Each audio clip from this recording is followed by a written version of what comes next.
in the traditional public markets, they call this investor relations. Wait a minute, that doesn't exist in crypto, right? Who talks to the developers in an ecosystem? Who is helping companies figure out how to talk to those various stakeholders? And so I then kind of turned it back to him. I said, well, if somebody could solve that problem, would you pay them? He said, yeah. I said, how much? And we started talking through it. And I was like, okay, well, I got like 2 or 3 customers that I think already would do this. But I got to go find someone who can, help me build it. And that was what led me to Jacq.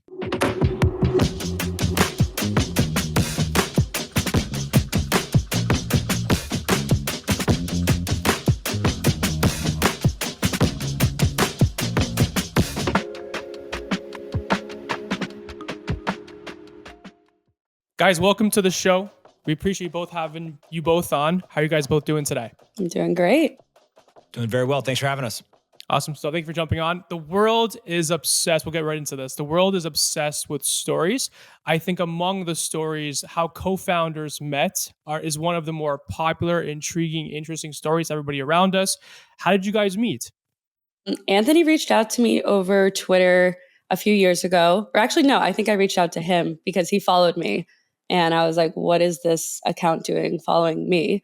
And I was like, hey, thanks for the follow. Like, would love to set up some time to talk. And he was like, yeah, let's do it.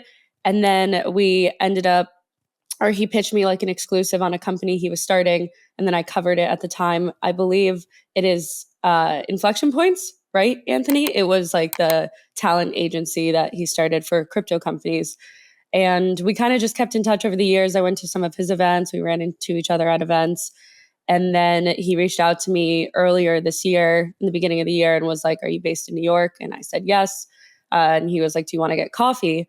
And I thought it was just like, either he was going to pitch me on like some story idea that maybe wasn't the best one that he knew he could probably sell to me in person, or he genuinely just wanted to catch up. And it was more of the latter, but it was also the original inception of like what token relations became. Palm, do you agree to the story? Any point that she's missing? do you object? I think it's all true. But the only other thing I would add is, I thought somebody should start this company. Nobody had done it yet. A number of different organizations had come to me and said, hey, I need this service. I need this product. And I only talked to Jacq. There was nobody else. And I think I even said to her the first time we met about it, I said, look, you're the only person I'm talking to about this. If you want to do it, let's do it. If you don't want to do it, I'm not going to do it. I just think you're the right person to do it. And thankfully she said yes. Yeah. Let's unpack this. Why do you think she's the right person to do it? Using your words, using your quotations. Was it the skill set? Was it the personality? Was it past experience? What was it? It's these types of businesses require somebody who can operate in the traditional world of kind of journalism, content, writing, and have things that are very hard to teach. Yep. But also because it is in the crypto industry, you've got to have an understanding of the crypto culture. You've got to kind of have an appreciation, an understanding of the different technologies and ecosystems, et cetera. And so you put those two things together, there's a very small pool of people that can do both of those. But then you also have to layer in this idea that you need somebody who is likable, right? You're going to be engaging with so many different people, so many different ecosystems. And so a lot of what you're doing is not just communicating or understanding crypto, it's also being able to work with people outside of the organization. Right? It's not like you're just sitting and writing software and then you don't know the name or the face of the person using it. And so Jacq just, put those three things together, and I thought she was the right person. You mentioned that the inception of the brand, many people came up to, I guess, addressing or trying to fill a gap in the market. What was the initial gap you guys were trying to fill? And why was the green on the other side attracted to you guys both prior to starting this? Like, I'll rephrase this really in a blunt way. What were the leading indicators that this was a good thing to do, that this had demand? Mm-hmm. There was nothing other than I talked to a couple of teams. They had basically all communicated something similar, although in different words, which was our marketing team is trying to find new users. Our PR team is trying to pitch people for stories. We don't know how to communicate to our ecosystem. And so, I've got a pretty good understanding of traditional business and finance. And I was like, oh, in the traditional public markets, they call this investor relations. Wait a minute, that doesn't exist in crypto, right? Who talks to the developers in an ecosystem? Who is helping companies figure out how to talk to those various stakeholders? And so I then kind of turned it back to him. I said, well, if somebody could solve that problem, would you pay them? He said, yeah. I said, how much? And we started talking through it. And I was like, okay, well, I got like 2 or 3 customers that I think already would do this. But I got to go find someone who can, help me build it. And that was what led me to Jackie. And obviously, a lot of founders, a lot of teams have these grand old ideas, but I think sometimes the vision is not paired properly with the skill set. Obviously, without being too modest here, you guys have, I guess, unique skill sets in your own right. What prior experiences, past experiences, do you guys think your skill sets led to actually creating this, and why are the right people for the job? Yeah, I think for me, honestly, like my past experience was I was a reporter by trade, and I interviewed a lot of founders across the board. I worked at TechCrunch, and the core of that really falls into talking to startups, founders, etc., knowing their stories. And I wrote their stories, but I was never really in their shoes. And looking back, maybe I should have had a little more empathy because it's a really hard job to do. And it's very different being on the side, but it's extremely rewarding in the sense that you're wearing every hat possible. I think too, something that Anthony talked about before is you just have to be extremely resilient and able to adapt to different situations. You have to be open to trying everything and learning about everything. While I am, I think, pretty expert at content and writing and kind of telling people stories, there were so many things that I've learned in the past, 6, 7 months that I did not have. And then, Anthony has all these skills as well. So like it's a meeting of the minds in that sense. And currently, what stage and life cycle is token relations at right now in terms of the business cycle of it? Would It's you all guys say? relative, right? If you think about where we are today to where we started, we've made tremendous progress, and you would be like, "Oh my God, we're winning." If you look at where we are today compared to what we think we can build, we're basically at the infancy of the business, and so kind of comparison is the thief of joy. And so rather than compare to where we were, where we're going, I think it's more so just like, is the business working? And that's a question that you got to Mhm. ask yourself on a daily and weekly basis. And I think the answer is yes. But then the question shifts to like, how do we get better? And that's what we spend most of our time on. Obviously, business, as you guys know, it is an infinite game, which means there's no end to this. It can go on forever and ever as long as you're in the game. Obviously, being a co-founder is a tough business to be in. What would you guys say are 2, 3 skills that you'd recommend for any co-founder to actually develop, scale, and then probably acquire on a talent acquisition front that you think everybody could use or could do and can do? Hmm. I think it kind of goes back to what I mentioned before is resilience and adaptability, and then also being grounded. I know Anthony has said this to me before. It's like you're going to have a lot of highs and lows, but you just have to stay like neutral throughout all of it. And like, of course, you want to celebrate your wins, and when there are bad days, you might just be like, I don't want to do this. But you really have to look at it from a bigger lens and take a step back and realize that like as long as you're staying neutral throughout the whole process, even though like you're excited, you're happy, etc. That's the biggest thing because you don't want to get down in the dumps or like go up too high. And you kind of just have to like see the vision through the fog, regardless of whether it's sunny or cloudy. Very well said. And to my perspective, I think a brand has probably 2 or 3 stages. The ones that I've recognized from my personal perspective, that the brand, the first touch point through consumer, through person, through other brand, they hear the name, they see the thing for the very first time. They probably have a perception of it off of the first touch point versus later on the funnel, maybe towards the end of the funnel. When you guys think of token relations, what's the first type of perception you want people to have in their mind when looking at the brand, thinking of the name? Anthony? Well, I was just going to say it's pretty simple that Like, do we help make ecosystems more informed? Right? If you think about when you think of the problem, it's that people don't know how to communicate information clearly to these ecosystems.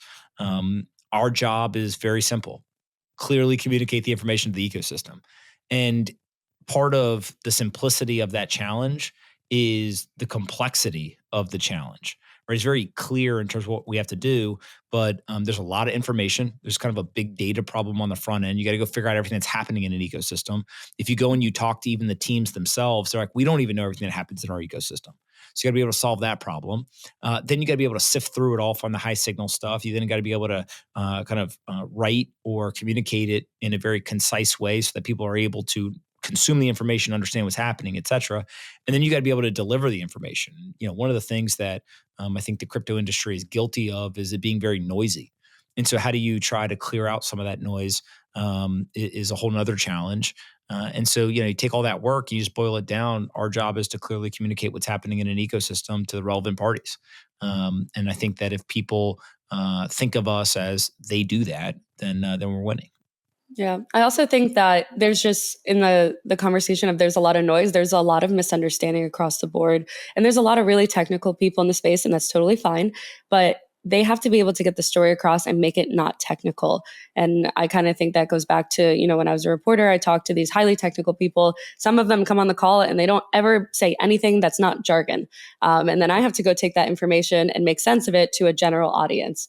And now with token relations, what we're doing is kind of connecting these blockchains with their ecosystems, communities, et cetera, in a way that meets everyone across the board. So developers, of course, can understand the technical language. But then what about just retail institutions, et cetera, people who want to learn more about the space and don't actually know about it? You have to meet them where they are and not water it down to a point that it's insulting to developers and they walk away from it, but that it's beneficial across the board for everyone to really understand like why this matters, what does it mean, and like how does it better the ecosystem or how does it impact it? And I think a lot of companies and projects, especially early ones, struggle to do that. They struggle to tell their story. They struggle to get information out there and meet the ecosystem where they are. And that's kind of where we come in and try and help. Very bluntly, do you guys think that there's a supply and demand issue in crypto right now? In what regard? In the regard that I think some of these chains, at least in my POV, are acting as like cannibalistic, where like some of these attention on certain products from different chains are taking from one another, opposed to actually growing their overall ecosystem. Do you guys see the same thing? Have a different take? What are your thoughts?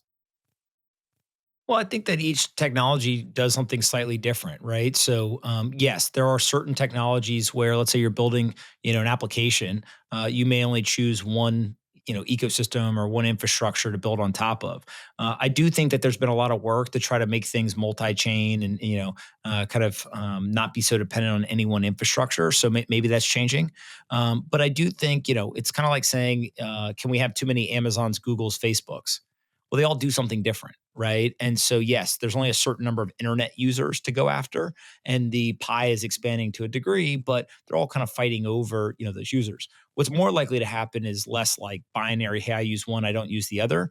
And what is kind of the end outcome is like maybe I use one ecosystem or one infrastructure 70% of the time. I use another one 30% of the time. Right. Oh, another one gets added in. Okay, now I use 65, 20, and the remainder. And so I do think that there's an element of people like to think in black and white, but there's a lot of gray that gets introduced when it comes to kind of usage.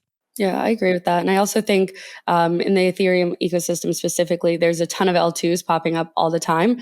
And some of them are generalists, some of them are specialized in a specific purpose, whether it's like DeFi, gaming, creator content. And across the board, we're seeing a proliferation of this. And it's almost like a meme online that, oh, there's another L2. I'm launching an L2. Everyone's doing it. I'm not actually. But in the sense that I think there's going to be consolidation in the future, but there's also growth right now. And I think there is a multi-chain aspect to this where it's like all these L2s are launching, and I don't necessarily view them as like one L2 hates the other, and maybe I'm wrong on that, but that they all want to contribute to the cause of scaling Ethereum and making it better. I think there's issues there with fragmentation, cross-chain communications, et cetera. And there are chains out there that are trying to solve that, or protocols. But in general, I think the landscape across the board is not cannibalistic. And in my opinion, from a human standpoint, if you have to talk poorly about your competitors, it says more about you than it does about that competitor. So I agree with the last thing. And to get this really bluntly out there, who's your guys' ideal profile? That would be great for what you guys are offering in the marketplace. I think blockchains across the board, protocols, people with tokens, or I'm sorry, companies with tokens. Essentially, with blockchains, it's the easiest product market fit right now, and it's not necessarily just like big blockchains, but pre-mainnet, just post-mainnet, ones that have been around for a while and were cool last market cycle, or ones that are still cool. We don't want this to just be like a one-trick pony. We want it to fit across the board and be applicable to all different ecosystems and communities, because that's really where all the value is. If we could only apply this to one set group, then it really limits what's possible here. And what are the current milestones that you guys have gone through as a business that you guys would say are quote unquote winning in the infinite game of business? I think launching is kind of the first one. Second is when you hire your first person on the team. Third one is when you reach profitability. And then the fourth one is when you start to reach scale. And so, we're very fortunate that we've got a profitable business pretty much from the first month. And, we started to build a team and now we're kind of crossing over into how do we get scale. And so far so good, but also doesn't mean that there's not challenges along the way.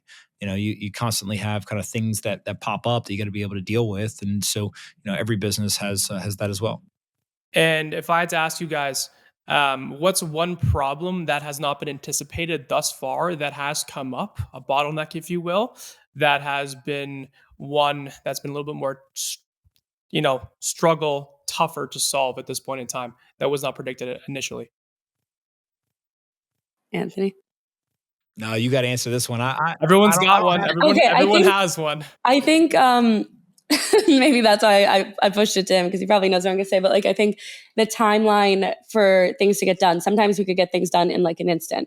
And that's what I love about startup culture is that you don't need to go through like a bureaucracy to get everything approved, and you don't need like some random person to get this forward or edit this. Like we just put things out and we test things and we see if they work.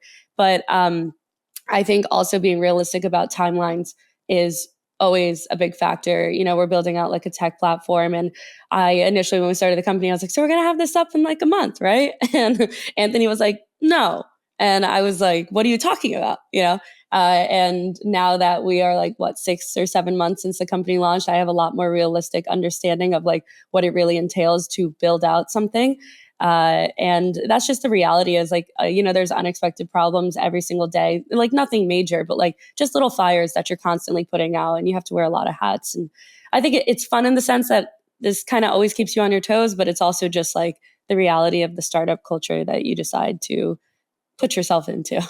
You guys know this better than I do. You go from problem, solution, problem you didn't know you have, Mhm. solution that was looking at you the entire time. Obviously, startup culture, very, very different than corporate culture, a lot of problems, so few time. How do you guys find which problems to solve that actually create the most leverage possible? How do you guys kind of weed through this process of problem solving? Which one has the most leverage? Which one is maybe a problem next week? Which one's a problem right now?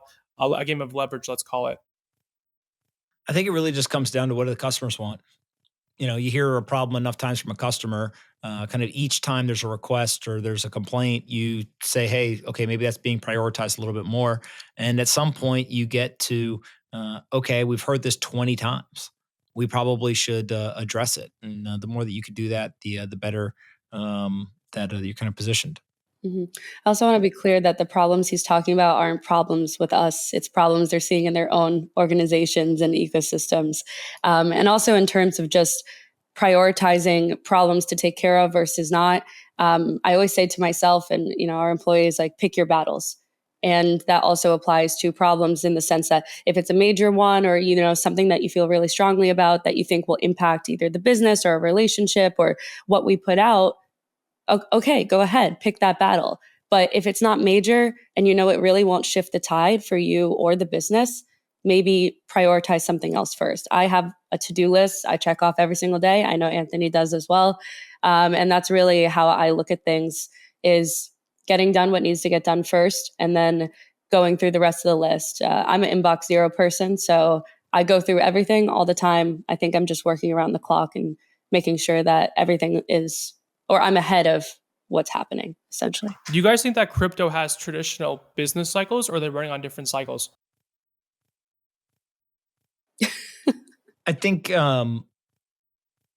there's no industry that is different, right? The business cycle is kind of what's specific to the industry. So healthcare maybe has a different cycle than consumer software, and crypto has a different one than AI. But it's all kind of a big business cycle, which is people have to build something that people want, and you got to have a business model that makes it sustainable. And so I think it's very similar, even with the kind of customizations to the industry itself. It's a good question, and it's a lot of I think a lot of teams, not so much service based, but more so, let's say like token financialized based in the industry. They're not doing as much in the bear cycle, or they're not marketing as much in the bear cycle. They're keeping on reserves, which is fair. For you guys, obviously, it might be 6 months out, it might be tomorrow, it might be a year out. How are you guys measuring as a business with your professionalism to measure the downside of a bear cycle, let's say, and let's say next between tomorrow and next 6 to 8, I guess 6, 12, 18 months? I think in terms of just managing the business is always making sure you have a good amount of runway and also projecting for these up and down market cycles. We've been through a number of them. Anthony's been around for a while too, and just being realistic about expectations and scaling. A question I get asked a lot is like, how big is your team? And we're very intentional about how we scale. I'm not just going to go hire 10, 20, 30 people just so it sounds good when someone asks me that question.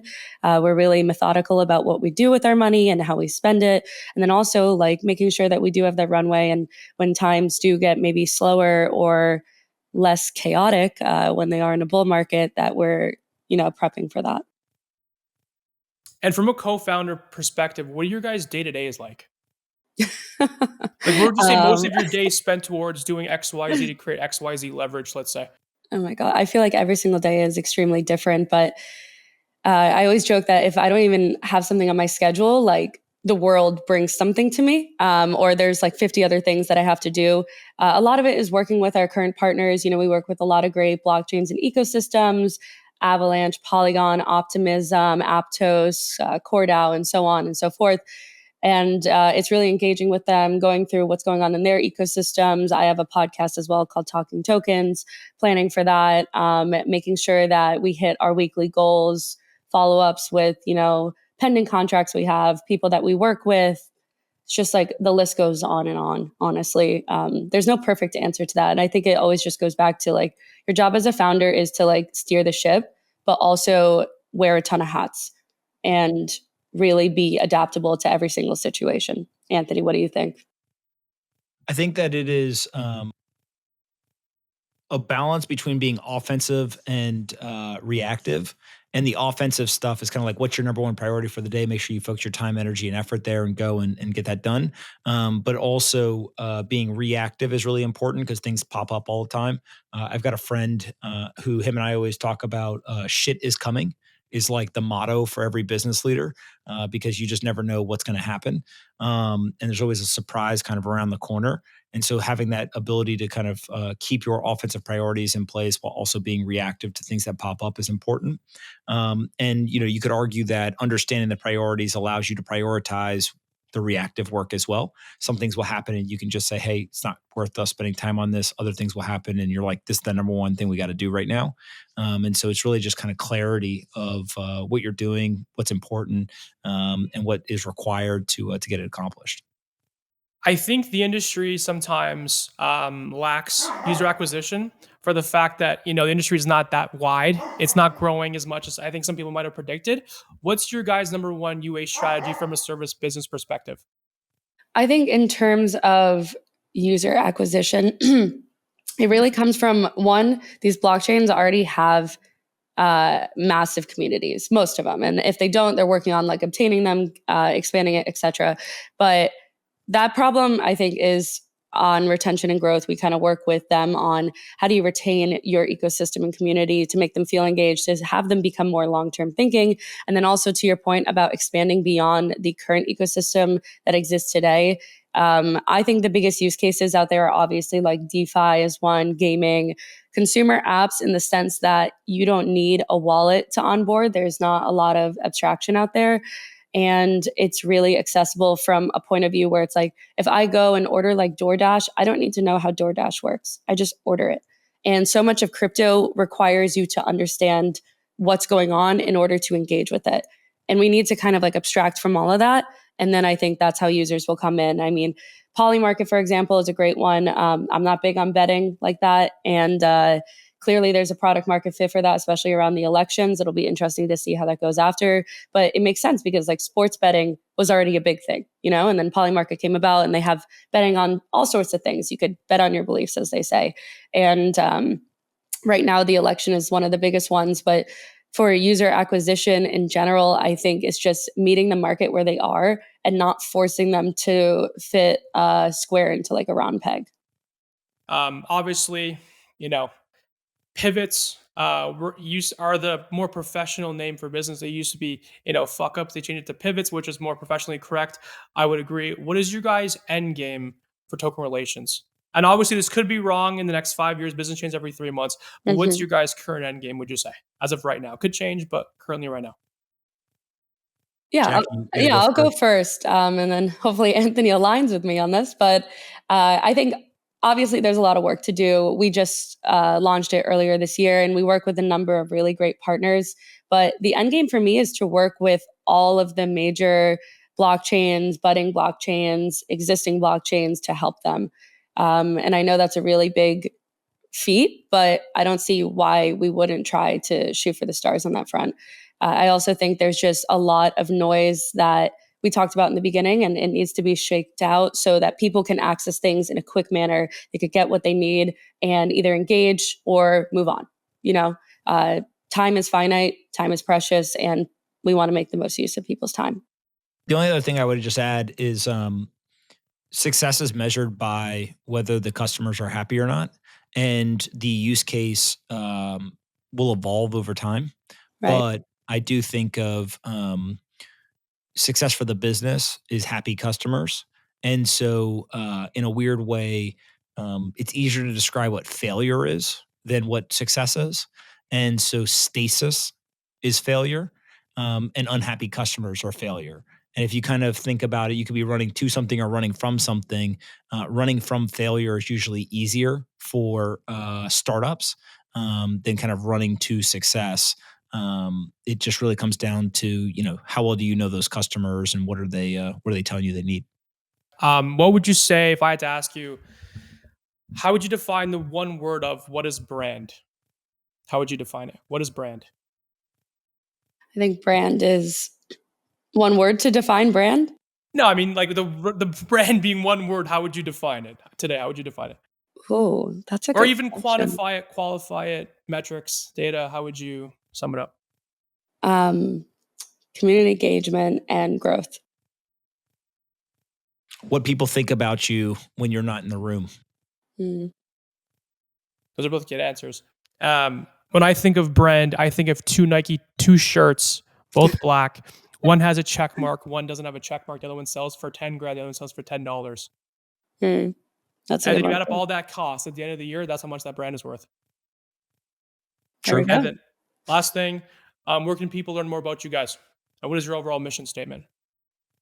I'm on Twitter at JCQ Melinek, Jacq Melinek, and www.token-relations.com is our website. And yeah, Anthony. Just a Pompliano on Twitter.